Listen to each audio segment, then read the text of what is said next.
Have you ever had that feeling like you're kind of a stranger in the world, an isolated I that's totally separate from everything else out there? Well, the philosopher Alan Watts, he had a name for this. He called it a cultural hallucination. And in this explainer, we're going to dive deep into his book on the taboo against knowing who you are to figure out exactly what he meant by that. So here's how we're going to break it down.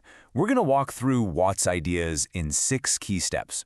We'll start with this big illusion of the self, then get into the cosmic game of opposites, and finally, see how this all leads to a totally transformed way of living. All right, let's jump right in with the core illusion he wants us to face.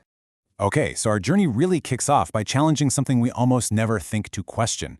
It's this super fundamental assumption that each of us is, well, an isolated ego, right? A little conscious I sealed up inside a body, just trying to navigate a world that feels totally separate from us. You know, the world out there.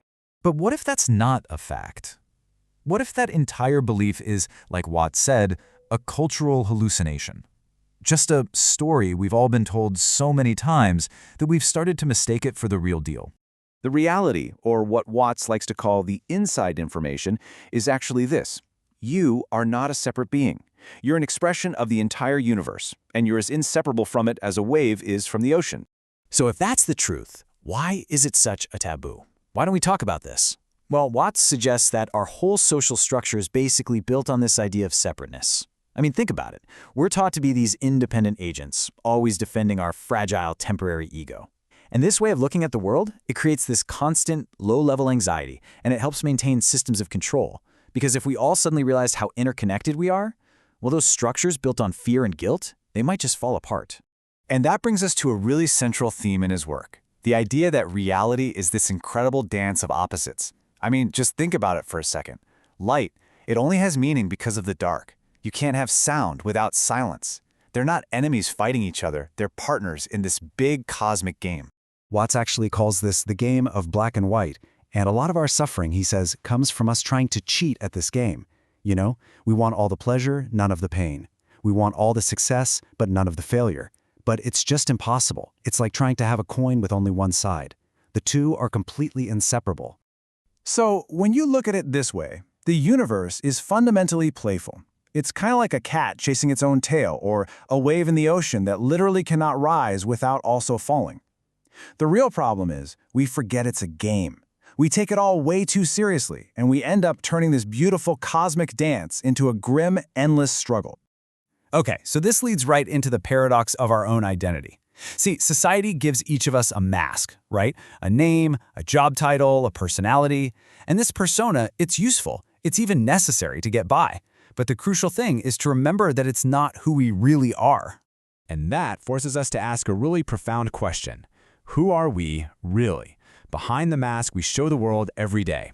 The result of all this is what he calls a genuine fake. It's a fantastic term. It describes a person who sincerely, and I mean deeply, believes in a self that is, at its core, a work of fiction.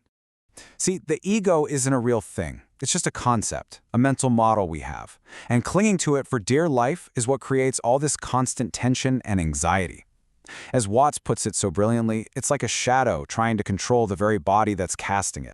So if the ego is just a shadow, then what's real? Well, this next idea is one of Watts' most transformative. Seriously, it completely dissolves the boundaries that we just take for granted every single day. The core insight is this. You don't live in the universe. You are the universe, just temporarily expressing itself as a human being. Think about it. Our bodies aren't these separate, sealed-off machines. They're processes, constantly exchanging things with the environment. Watts uses this beautiful metaphor.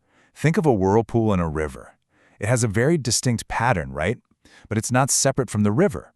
It is the river, just doing a whirlpool thing. And in the exact same way, you are the universe, doing a human thing. Okay.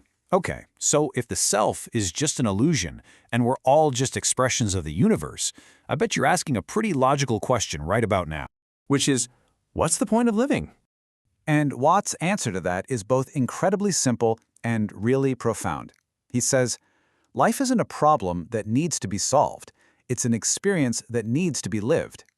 And that realization, that's what leads to true freedom. When we stop trying to control everything and win at life, we can finally just participate in it. Think about a piece of music. The goal isn't just to race to the final note, is it? Of course not. The whole point is the experience of all the notes along the way. And life, it's exactly the same. All right, so what actually happens when we truly see through this illusion of being separate? Look, the transformation isn't some big mystical lightning bolt from the sky. It's subtle, it's practical, and yet it changes absolutely everything about our daily lives.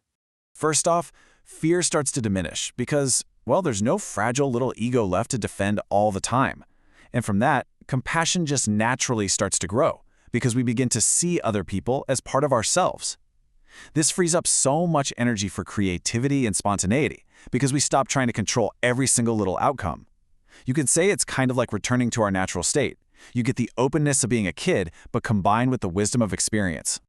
And all of this leads to a final, really profound vision for all of us, that we can rediscover our true place in the cosmos.